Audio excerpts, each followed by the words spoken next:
잘 남아 계셨습니다. 네, 이제 월화수만 지내시면 추석 연휴시니까 기분이 좋으시죠?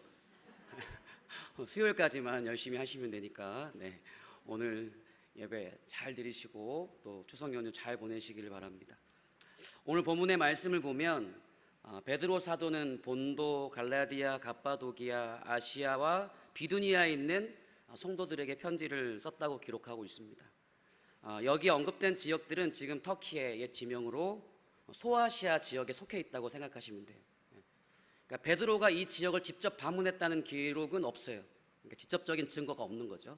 그러나 갑바도기아, 본도, 아시아는 베드로가 성령 충만함을 받고 예루살렘에서 설교했을 때 설교를 듣고 세례를 받았던 사람들의 출신지 12개의 지역 중에서 세 지역이 포함되어 있어요.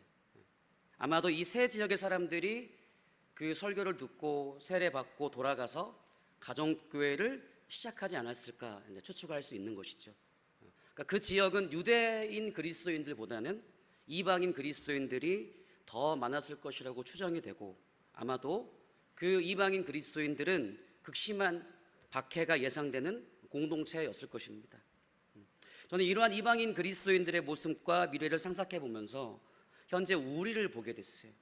물리적인 박해는 아니지만 아주 조직적으로 그리고 다양한 방법으로 기독교를 박해하고 있어요. 자꾸 비인간적인 집단으로 또 사리사욕을 챙기는 집단으로 우리를 그렇게 이미지화 시키고 있습니다. 특히 인터넷이나 핸드폰, 모바일 기기의 접촉이 잦은 환경 속에 있는 우리 세대들, 다음 세대들이 그 기독교에 대한 인식이 많이 왜곡될 수밖에 없는 것이죠. 기독교가 여전히 주류 문화에 속하지만 머지않은 미래에 우리 기독교인들이 이 세상에서 이질적인 문화를 가진, 우리가 다른 문화를 가진 사람을 경계하잖아요. 그렇죠? 처음에 만났을 때. 그러니까 낯선 사람도 같은 한국 사람이어도 낯선 사람을 경계하잖아요. 지금은 기독교인들 그렇게 경계하지 않죠. 그런데 그런 이질적인 문화를 가진 경계해야 될 부류의 사람들이 될 수도 있다라는 것입니다. 우리가 누리는 법, 경제체제, 정치체제 등등은 실제로 그 기독교 문화 위에 세워진 것들이 많습니다. 하지만 유럽에서부터 그러한 기반들이 무너지고 있고 우리 대한민국도 예외는 아닌 것이죠. 신을 믿는 것 자체가 마치 어리석은 자들처럼, 실제로는 이 세상에 존재하는 0.1%도 알지 못하면서 마치 모든 것을 다 아는 것처럼 우리의 신앙이 마치 미신에 불과한 것처럼 취급해버려요. 1세기 후반에 어느 그리스 철학자가 미신에 관하여 남긴 말이 있어요. 이 책의 제목이 뭐냐면 로마 시대에 로마 사람들이 봤던 기독교인들, 이런 내용이거든요. 근데 그 어느 철학자가 이런 얘기를 했습니다. 제가 읽어드리겠습니다. 미신을 빠진 사람은 공포스러운 형상과 끔찍한 환영을 만들어 기이하고 극단적인 행동을 한다. 신들에 대한 그의 감정은 과장되어 있다. 신들을 지나치게 두려워하며 숭배하고 인생의 방향은 인간의 책임이 아닌 개인의 통제할 수 없는 운명에 달려 있다고 믿는다. 그래서 미신에 빠진 사람은 나머지 인류와 같은 하늘 아래 살 수 없다. 그러니까 그 당시에 그리스 철학자가 누구를 바라봤을 때요? 기독교인들을 바라봤을 때 저것은 미신이다 라고 생각했다는 것이죠. 어떻습니까? 가장 합리적인 사고가 과학적인 사고라고 믿는 이 세상에서 우리의 모습이 이렇게 비춰질 수 있다는 거예요. 그럼에도 우리가 믿고 따르는 그 진리를 따랐을 때 소아시아 지역에서 이방인 그리스도인으로 살아야 됐던, 이방인으로 살아야 됐던 그들의 모습이 우리의 모습이 될 수 있다는 거예요. 그렇기 때문에 특별히 이 베드로가 쓴 이 편지는 이 시대를 살고 있는, 옆에 성도님들 보실까요? 우리 성도님들을 위해 쓰신 편지입니다. 한번 옆에 분들 보고 이렇게 불러보겠습니다. 나그네들이여, 이방인들이여. 그렇다면 우리는 이 세상에서 어떻게 살아야 될까? 오늘 함께 읽은 말씀 중에 1절 말씀, 한글 번역본들이 나그네 행인으로 번역하는 이 단어가 헬라어가 2개가 있습니다. 파레피데모이오와 파로이 코이예요. 근데 이게 구약에 그러니까 상응하는 단어가 하나 있습니다. 게르입니다. 게르. 그래서 지각하면 영적인 순례자 정도로 해석을 할 수가 있어요. 근데 단시 문화적으로 봤을 때 파레피 데모이 파로이 코이는 이 그레코 로마, 그러니까 로마 제국 세계에서 낯선 땅에 영군적으로 살아야 될 이방인, 아니면 잠시 살아야 되는 이방인을 의미하는 단어였던 것이죠. 그러니까 파로이 코이라는 문자를 적어보면, 지역해보면 이렇게 할 수가 있어요. 한번 따라해 보실까요? 다른 사람 집에 함께 사는 이방인, 이라는 의미를 가져요. 이러한 의미로 보면 파로이 코이는 전형적인 구약의 하나님의 선민을 뜻합니다. 외국인으로서, 이방인으로서 이집트에서 몇 년 살았죠? 400년. 바벨론에서 70년을 살았고, 그런 이스라엘 민족을 이야기하는 것이죠. 그런데 당시의 묘비명을 통해서 보면 이 파로이 코이는 그냥 불리는 단위가 아니라 하나의 계층을 형성했대요. 그러니까 뭐 평민, 뭐 귀족, 이렇게 계층을 나누잖아요. 그런 계층 중에 하나로 이미 정해져 있었다 그래요. 그러니까 시민보다는 낮지만 완전한 이국인들보다는 지위가 높았대요. 그러나 그들 사회 안에서 소외와 차별을 경험을 해야 됐어요. 하지만 이 파로이 코이라는 의미는 이 나그네에 대한 개념을 이해하는데 새로운 개념, 그러니까 새로운 지평을 열어주게 됩니다. 단순히 나그네라는 의미가 지금 이 세상을 떠날 존재로만 이해하는 것이 아니라 다른 측면도 있다는 것이죠. 모든 것이 어색하고 낯설지만 로마 당시의 나그네들은 계층을 이루며 그곳에 살아야 되는 그런 삶이었다는 것이죠. 이 세상에 가치를 두지 않는 것, 우리의 소망은 다시 오실 누구께 있습니까? 예수 그리스도께 있다. 그래서 이런 노래도 있잖아요. 죄 많은 이 세상은 내 집안이네. 내 모든 보안은 어디에 있습니까? 하늘에 있다. 그런데 예수님 다시 오실 때까지 나그네로 살면서 떠나는 것에만 집중하는 것이 아니라 어색하고 모든 것이 우리와 맞지 않아도 주님 다시 오시기 전까지는 이곳에서 하나님의 백성으로 살아야 된다는 것이죠. 이게 더 중요하다라는 거예요. 그래서 저는 나그네라는 말보다는 이방인이라는 표현이 더 정확하지 않나 생각을 해봅니다. 마지막 때 나그네 인생을 마무리하는 것, 종말에 관한 것은요 다 하나님께 맡기면 됩니다. 그러니까 우리가 떠날 일을 생각할 필요가 없어요. 하나님께 맡겨버리면 돼요. 우리에게 중요한 건 이 세상과 다른 가치를 추구하는 이곳에서 나그네로 또는 이방인으로서 주어지는 70년, 80년, 이제 100살도 사니까 100년 내 삶을 사는 것입니다. 우리의 본향은 단순히 장소가 아니에요. 하나님의 통치가 임하면 불완전하지만 그곳이 어디나 하나님의 나라이고 우리의 고향입니다. 할렐루야. 그러나 주님 다시 오실 때까지 우리의 육체가, 우리가 속한 이 육체가 이 세상이 불완전하기 때문에 나그네의 삶을 살 수밖에 없는 것이죠. 우리는 나그네 인생이라고 할 때 떠나는 것에 집중하는 것이 아니라 언젠가는 떠나야 될 곳으로 생각하고 사는 것이 중요한 것이 아니라 모든 것이 우리와 맞지 않지만 그곳에서 살아야 되는 인생이라는 것에 집중을 해야 된다는 거예요. 우리는 예수님 다시 오실 때까지 이곳에서 버티는 정도가 아니라 하나님의 백성으로 잘 살아야 됩니다. 유튜브 채널에서 가끔 보는 채널이 있어요. 어썸 코리아라고. 그러니까 자녀들이 한국에 살아요. 그래서 부모님들을 초청해가지고 막 한국의 문화를 경험시켜줘요. 뭐 안경이 그 유럽에서는 뭐 일주일 뒤에 나오는데 한국은 안경점에서 뭐 시력 검사하고 5분 만에 안경이 나와서 다 깜짝 놀래요. 막 부모님들이 와가지고. 그러니까 한국의 좋은 면들을 많이 경험하고 가죠. 그러니까 그런데 이분들은 여기에 살려고 하는 사람입니까? 아니면 잠깐 거쳐가는 사람입니까? 이방인이지만 살려고 하진 않았어요. 그러니까 좋은 것만 경험하고 가면 되는 거예요. 근데 제가 최근에 인생극장 레전드라고, 그러니까 에티오피아 여성인데 22살이에요. 여기에 시집을 오게 된 거예요. 부모님은 다 돌아가시게 됐고. 그렇게 에티오피아에 있는 부모님들 다 말렸는데 서울도 아닙니다. 전북 완주읍에 와서 살게 됐어요. 어떻게 했어요? 외국인이 아예 없어요. 그러니까 서울에 가면 이태원이라도 외국인이 있잖아요. 그런데 완주배는 이분밖에 외국인이 아니에요, 거의. 그리고 피부도 까맣잖아요. 근데 이 어썸 코리아에서 나오는 부모님들과 이 에티오피아의 이 처녀의 차이가 무엇일까요? 이 여성의 차이가. 이 여성은 이곳에서 살아야 돼요. 그러면 자기가 가지고 있는 것을 숨길 때도 있어야 되고요. 손으로 밥을 먹더라고요. 그러니까 원래 집안 가정에서는 어떻습니까?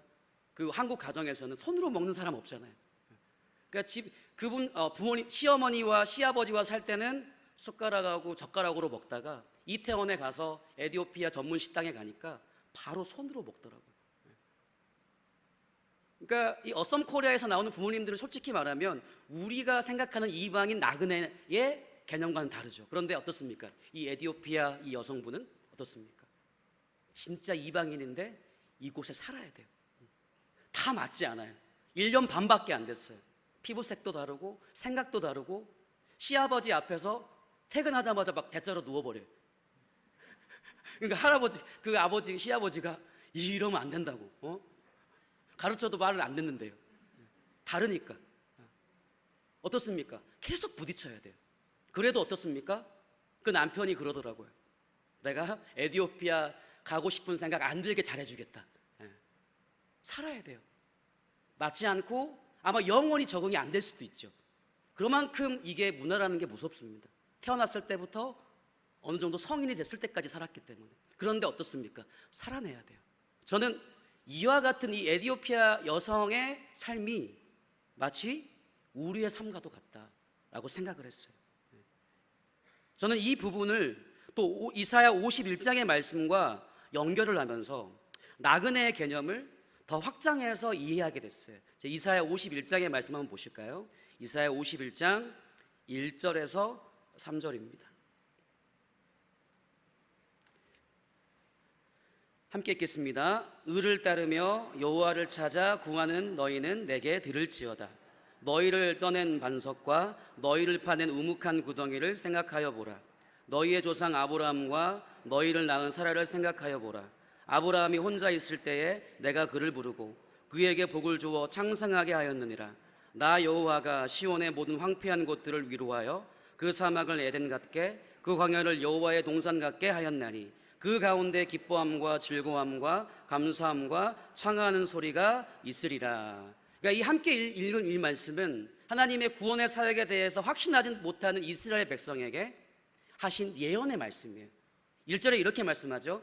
의를 따르며 여호와를 찾아 구하는 너희는 내게 들을지어다. 하나님의 의를 구하고 구원을 갈망하는 자들에게 말씀합니다. 너희를 떠낸 반석과 너희를 파낸 우묵한 구덩이를 생각해보라. 그러니까 떠낸 반석이라는 것은요, 큰 바위에서 떨어져 나간 조각을 보라는 거예요. 그러니까 큰 바위가 있으면 거기에서 나온 조각을 보라는 겁니다. 그리고 평범한 땅에 파여진 구덩이를 보라는 거예요. 공통점이 무엇이죠?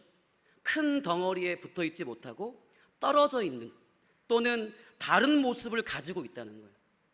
이러한 모습이 마치 바벨론 포로 가운데 있었던 누구와도 같다? 이스라엘과도 같다.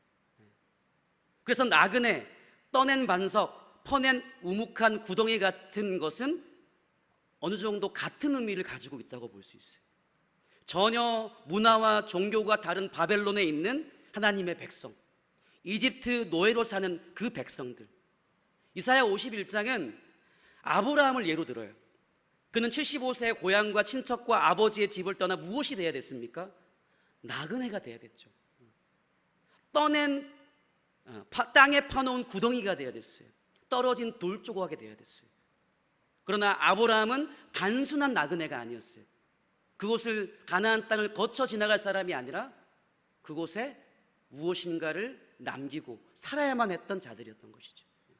세상과는 다르지만 그리고 부족하지만 하나님의 백성으로서 나그네로 이방인으로 살았던 사람인 거예요. 그를 통하여 모든 것이 시작된 것입니다. 그런데 신약에서도 이 나그네와 같은 의미를 가진 단어가 있어요. 마태복음 21장 42절 말씀, 이건 시편 118편의 말씀을 이제 인용한 말씀이세요. 한번 읽어보겠습니다. 시작. 예수께서 이르시되 너희가 성경의 건축자들이 버린 돌이 모퉁이의 머릿돌이 되었나니 이것은 주로 말미암아 된 것이요 우리 눈에 기이하도다 함을 읽어본 일이 없느냐. 이 말씀에서 나그네, 떠낸 반석, 땅에 파놓은 구덩이와 상응하는 표현이 무엇일까요? 바로 버린 돌입니다. 버린 돌. 예수님께서 불의한 포도원지기 비유를 이야기하시면서 하신 말씀이에요. 여기에서 버린 돌은 메시아였지만 그들에게 버림받았던 예수님을 뜻하는 거예요. 그 버린 돌이 건물을 짓는데 모퉁이돌, 첫 돌이 되었다. 그러니까 여기까지 연결을 해보니까 우리의 인생은 나그네라는 말이 이 세상을 무념무상으로 그냥 스쳐 지나가듯이 살라는 것이 아니라, 그렇죠? 진짜 이루어야 될 가치가 있기 때문에 이 세상에 마음을 두지 않는 면에서는 나그네이지만 이 나그네 인생이 나중에 하나님께 귀하게 쓰임받는 인생이 된다는 거예요. 아브라함, 이스라엘, 그리고 마지막으로 예수 그리스도께서도 별 볼 일 없는 나그네였어요. 예수님은 그 유대 사회에서 특이한 존재였죠. 랍비시지만 전혀 그 시대의 랍비와 다른 사람이었고, 유대인이었고 그렇지만 전혀 다른 가르침을 주는 사람이었고, 그러니까 그 사회 사람들과 섞이지 못한 사람이었죠. 나그네였고 떠낸 반석이었고 파낸 구덩이셨어요. 그 사람들이 버린 돌이셨어요. 그러나 그 버린 돌을 통하여, 그 나그네 인생을 통하여 하나님의 뜻을 완성하신 것입니다. 할렐루야. 우리 옆에 성도님들 보시고 축복하실까요? 나그네를 통하여 하나님의 뜻을 완성하실 것입니다. 그러므로 나그네 인생의 결국은 이 세상을 떠나는 것이 중요한 게 아니라 이 세상에서 진짜 하나님의 백성으로 예수님께서 다시 오셔서 하나님의 나라를 완성하셔서 전혀 어색하지 않는 사람이 될 때까지, 그렇죠? 그러니까 주님이 다시 이 땅에 오셔서 이 땅에 하나님의 나라가 완성이 되면 어떻게 됩니까? 우리는 이제 어색하지 않는 백성이 되는 것이죠. 그때까지 하나님 말씀으로 어색하고 맞지 않는 옷을 입은 것 같아도 하나님 백성으로 살아내야 한다는 거예요. 할렐루야. 이러한 나그네들을 베드로전서 1장 2절에 보시면 무엇이라고 말씀합니까? 2절 말씀 한 번 더 읽어보실까요? 1장 2절입니다. 베드로전서 1장 2절 함께 읽겠습니다. 하나님의 아버지의 미리 아심을 따라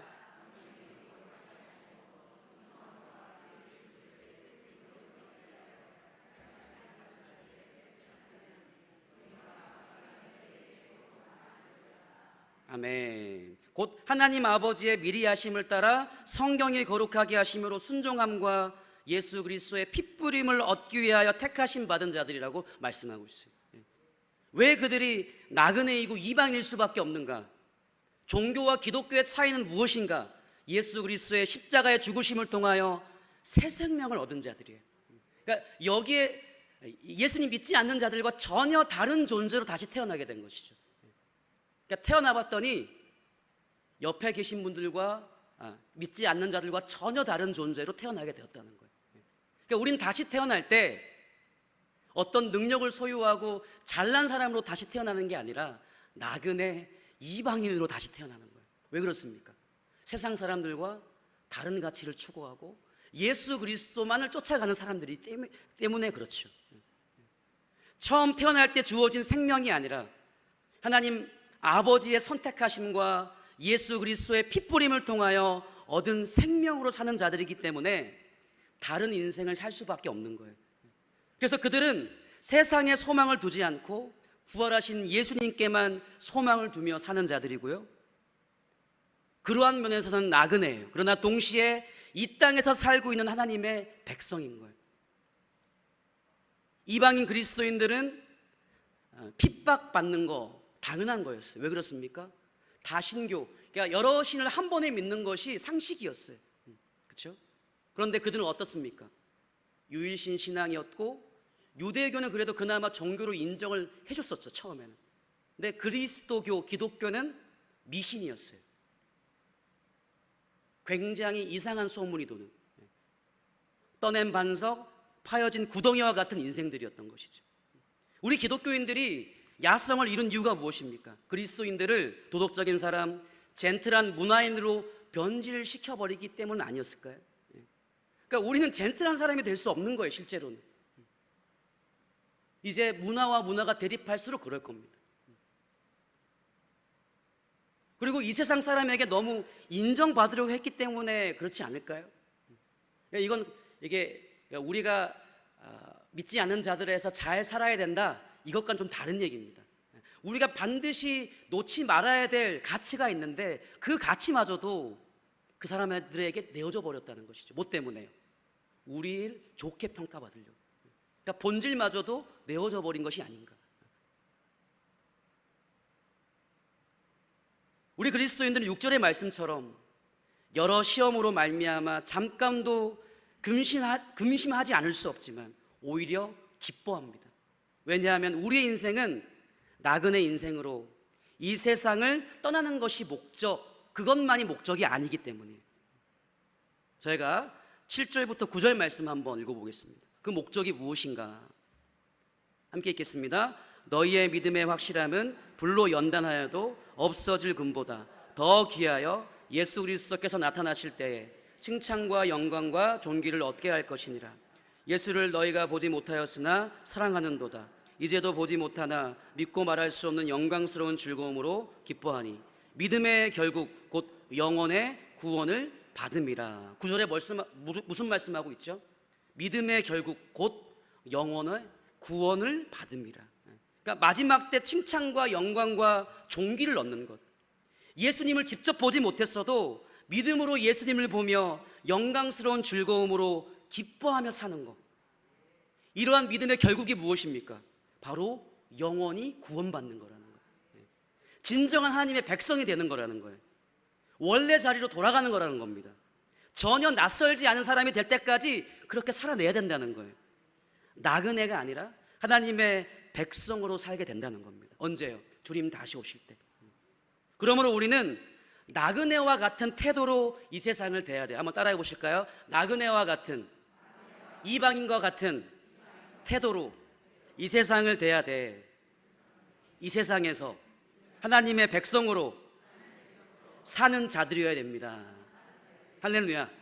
이러한 나그네 같은 인생을 통해서 하나님 나라를 임하게 하시는 거예요. 그리고 10절 이하의 말씀을 보면요, 나그네가 가야 할 본향보다는 뭘 강조하고 있냐면 이 세상에서 나그네가 살아야 될 삶, 나그네로서 어떻게 살아야 되냐, 이것에 집중하고 있어요. 13절 말씀 한번 같이 읽어보실까요?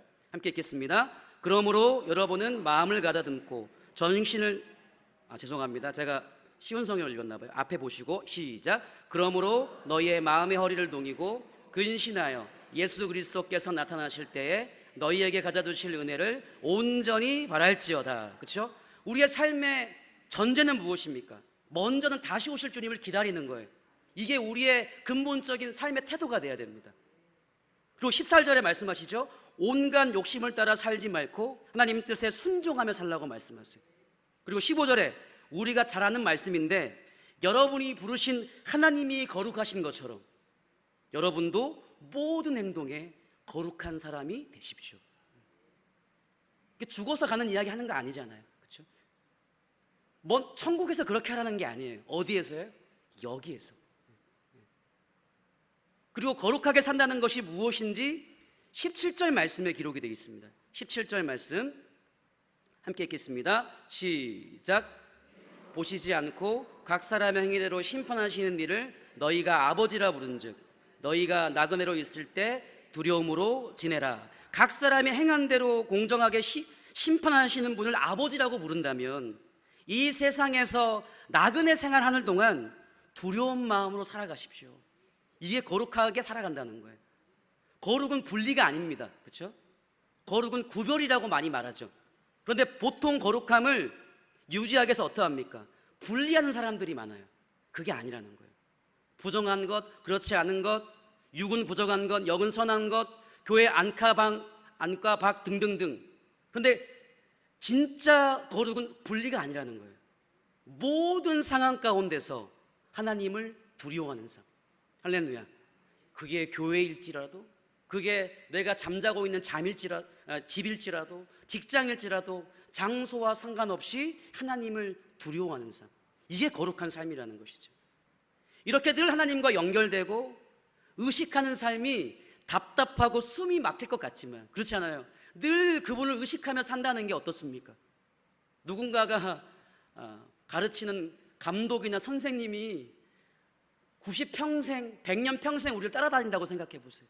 늘 지적한, 늘 누구의 눈치 보고 산다는 거 어떻습니까? 괴롭잖아요. 그런데 하나님께서 우리의 코치가 되시고 감독이 되시고 선한 인도자가 되시면요, 진짜 백성으로서 삶을 사는 그 축복을 누리게 되는 겁니다. 할렐루야. 분리되고 어디를 가야 본향에 가는 것이 아니라 하나님의 말씀을 순종하는 자리가 우리의 본향이 되는 거죠. 할렐루야. 그러니까 세상의 가치들이 우리를 지배하면 우리는 더 피폐해집니다. 그렇죠? 그러니까 스마트폰이 아무리 좋아도요, 유익한 게 가득 차 있어도 이것에 지배당하면 어떻게 됩니까? 피폐해져요. 잠도 잘 안 오고요, 우울증도 심해지고요, 머릿속에 너무나 많은 지식을 넣으니까 머리가 더 복잡해지고요, 오히려 우리가 가진 능력들을 쇠퇴화시켜버려요. 그러니까 세상의 가치들에게 지배당하면 그렇게 됩니다. 돈의 지배에 당하면 어떻게 됩니까? 그냥 그 소유하면 다 될 것처럼 그렇게 사는 거예요. 돈이 전부인 것처럼 사니까 어떻습니까? 자기가 주인인 것처럼 돼요. 그러나 어떻게 됩니까? 피폐해진 삶을 살 수밖에 없다는 거예요. 그러니까 이 세상의 모든 가치들이 그렇습니다. 그러나 예수님께서 늘 우리와 연결되어 있으며 예수님께서 우리를 지배하시면 어떻게 됩니까? 온전한 사람으로 거듭나게 되는 것입니다. 그 일을 위하여 성령 하나님을 우리에게 보내신 거예요. 할렐루야. 그래서 하나님의 지배를 받는다는 거, 거룩한 삶, 하나님을 두려워하는 삶을 산다는 것은요, 늘 성령님과 동행한다는 거예요. 성령님이 어떤 역할을 하니까요? 예수님의 말씀을 기억나게 해주시고, 예수님의 어떻게 사셨는지 기억나게 해주시고, 복음을 들려주시고, 그 십자가 앞에 서게 해주시고, 하나님 아버지 앞에 설 수 있도록 도와주는 분, 파라클레토스, 곁에 서서 도와주신다. 그 일을 하시는 분이 성령 하나님이세요. 할렐루야. 그러니까 하나님을 경외하는 사람은요, 하나님을 두려워하는 사람은요, 성령으로 충만한 사람이에요. 그래서 성결교회 우리 손주들, 선배님들은 항상 뭘 전했습니까? 중생한 그리스도인입니까? 성령 세례 받아야 됩니다. 항상 외쳤던 거예요. 그러니까 성령 세례 받은 자가 곧 거룩한 자이고, 그 거룩한 자가 성결한 자이고, 성결한 자가 어떠한 삶을 삽니까? 늘 하나님을 두려워하는 삶을 산다는 거예요.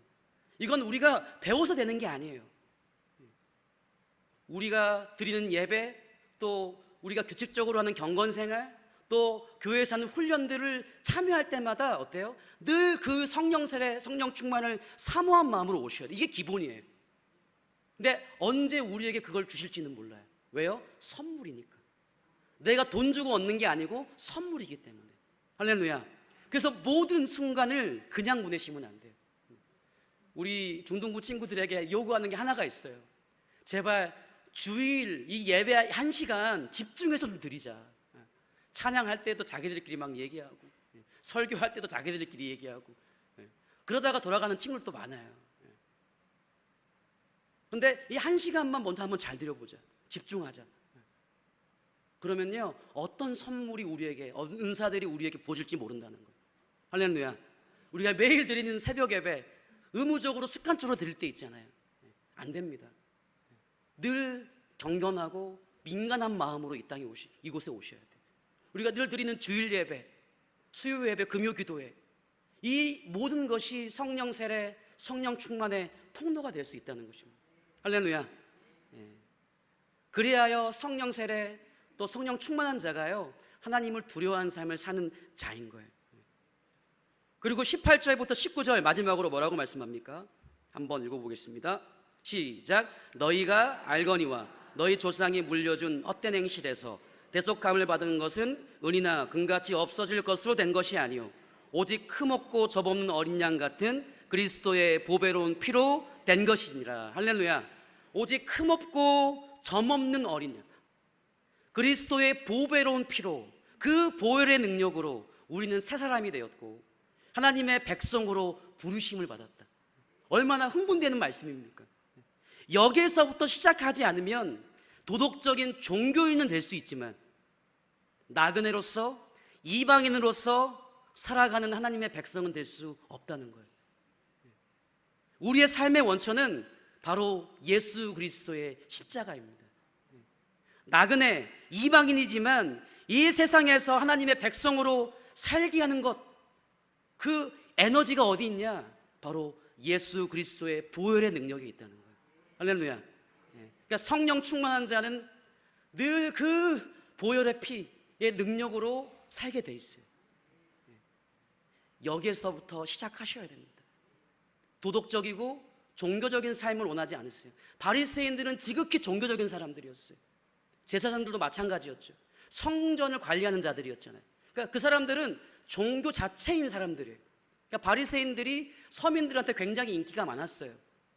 그리고 서민들의 선 사람들이었어요. 실제로 자체가. 그러니까 사두개인이나 제사장 계열들이 서민들과 등을 이는 사람들이었지, 바리새인들은 실제로 서민들의 편에 섰던 자들이었습니다. 근데 실제로 문제가 무엇이었습니까? 지극히 종교적이었다는 것이죠. 그것이 그럼 어떻습니까? 도덕에 지나지 않아요. 그냥 믿지 않는 자들보다 조금 나은 삶을 사는 것밖에 되지 않는 거예요. 그러니까 기독교인이 그런 사람들입니까? 믿지 않는 자들보다 조금 나은 삶을 사는 자들입니까? 아니에요. 아예 새로운 삶을 사는 자들이에요.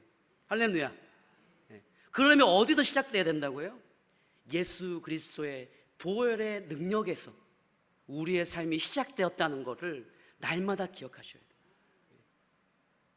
거기에서 이제 9월도 마무리, 이번 주가 마지막이잖아요. 또 10월 달이 또 금방 되죠. 다음 주 주일은 10월 1일이에요 벌써.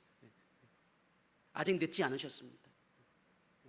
다른 가치, 세상에서 시작하지 마시고 예수 그리스도의 보혈의 능력으로 성령 충만한 역사에서부터 시작하시기를 축복합니다. 할렐루야. 말씀을 마무리하겠습니다. 요즘에 팀 켈러 목사님의 책을 좀 몇 가지 읽었는데 그 중에 세속에 대해서 세 가지를 얘기했어요. 첫 번째, 세속적인 세상은 뭐냐? 정치와 종교가 분리되어 있는 상태의 세상을 얘기한다. 이게 세속적이라는 뜻이다. 그러니까 중세는 어떻습니까? 교회가 세상을 다스렸거든요. 국교였잖아요. 그렇죠? 그러니까 정치와 종교가 분리되지 않는 곳이었잖아요. 물론 영국도 그러하고 지금도. 그런데 우리나라는 어떻습니까? 원칙적으로는 서로 간섭하면 안 돼요. 그러니까 직접적으로 우리에겐 종교의 자유가 주어져 있어요. 그러니까 국가가 우리의 종교 행위에 대해서 누구도 터치할 수 없어요. 원칙적으로. 근데 이거를 세속적인 세상이다 말할 수 있다는 것이죠. 두 번째는 사회의 구성원들이 하나님의 자체를 믿지 않아요. 그리고 그 존재를 부정하는 세상, 그런 사람들이 많은 것을 세속적인 세상이라고 얘기해요. 이러한 세상에서는 어떻습니까? 종교, 특히 기독교를 자꾸 어디로 밉니까? 메이저가 아니라 마이너로 자꾸 밀어요. 그리고 계속해서 공격해요. 뭘로요? 자기들이 진짜라고 믿는 가치로. 지금 우리는 이러한 세상 속에 살고 있죠. 근데 마지막 세속이 무엇이냐, 세속의 의미는 무엇이냐, 이게 중요한데요. 이 세상을 살아가는 그리스도인의 삶 가운데 하나님의 말씀이 영향력이 전혀 끼치지 못한 상태. 어떤 상태예요? 하나님의 말씀이 우리의 삶 가운데 영향력을 끼치지 못한 상태. 이런 사람을 어떤 사람이라고 한다고요? 세속적인 그리스도인이다. 그러니까 겉모습은 종교인이고, 겉모습은 기독교인인데 하나님의 말씀과 예수 그리스도의 복음과 전혀 상관없는 삶을 사는 사람, 이 사람을 세속적인 그리스도인이라고 말한다는 거예요. 우리가 살고 있는 이 세상은 실제로 정치와 종교가 분리되어 있는 세상입니다. 누구도 의무적으로 종교를 강요할 수 없어요. 또한 시대의 사상 자체가 특별히 기독교의 모든 교리를 거부하는 시대를 살고 있어요. 하나님을 믿는 것 자체가 이성적이지 못하고 그리스도인들은 뭐라고 합니까? 무식하다. 자꾸 이 이미지를 만들어요. 공청회 자리도 가보니까 저는 막 운동은 하지 않았지만 우리는 진짜 가치라고 믿기 때문에 일어서가지고 막 외치잖아요. 그럼 믿지 않는 자들이 무식한 사람이라고 혀를 차요. 그러니까 자꾸 이런 공적인 자리를 만들어서 기독교인들을 그렇게 만드는 것 같아요. 자꾸 교회에 설 자리가 없어지고 있어요. 그렇다면 이 세상에서 떠나는 것이 거룩한 것입니까? 아니면 그럼에도 불구하고 이 하나님의 말씀, 그 복음 들고 실제로 그 삶을 살아내는 것이 거룩한 것입니까? 이 세상에서 분리되어 사는 것도 세속적인 것이고, 그렇죠? 이 세상에 살지만 겉모습만 기독교인이 하나님 말씀과 진리, 복음이 내 삶에 전혀 영향을 끼치지 못하는 것도 세속적인 삶이라는 거예요. 그러니까 아예 분리돼서도 안 되고 이 세상 속에 살고 있는데 그냥 종교인으로 살아서도 안 된다는 거예요. 어떻게 살아야 됩니까?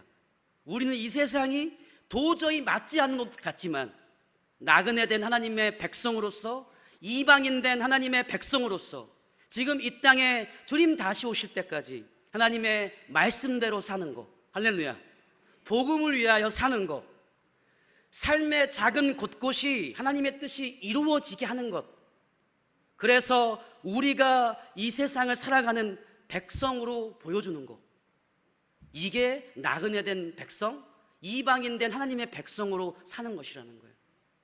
이게 거룩한 백성이다. 혹시 내가, 여기에 계신 성도님들이 세속적인 그리스도인은 아닙니까? 자꾸 세상과 멀어지고 분리되려고 하시면 안 돼요. 세상 속에서 빛과 소금이라고 말씀하셨잖아요. 세상 속에 살면서 세상과 타협하시면 안 됩니다. 세상을 살아가되 하나님의 말씀과 복음이 여전히 내 삶의 최고의 가치여야 돼요. 이런 삶이 바로 나그네들이고 이방인들이라는 겁니다. 낯선 이 세상에서 하나님의 백성으로서 잘 살아내시기를 축복합니다. 특별히 5교구 우리 목자님들 헌신예배로 드리고 있는데 5교구 그런 어떤 사역 가운데 이러한 일들이 일어나기를 축복합니다. 그 주님의 은혜로 사시기를 축복합니다. 특별히 이제 추석 명절이잖아요. 믿지 않는 가족들 분리되지 마시고, 꼴보기 싫다고 막 자꾸 우리 공격하고 그렇다고 그냥 연 끊고 사면 누가 그분들에게 예수 그리스도를 전해주겠습니까? 그냥 그들 속에서 하나님의 백성임을 보여주십시오. 내 자존심이 상하고 깨어지고 정말 무시를 당해도 그 속에서 하나님의 백성으로 살아가시기를 축복합니다. 할렐루야.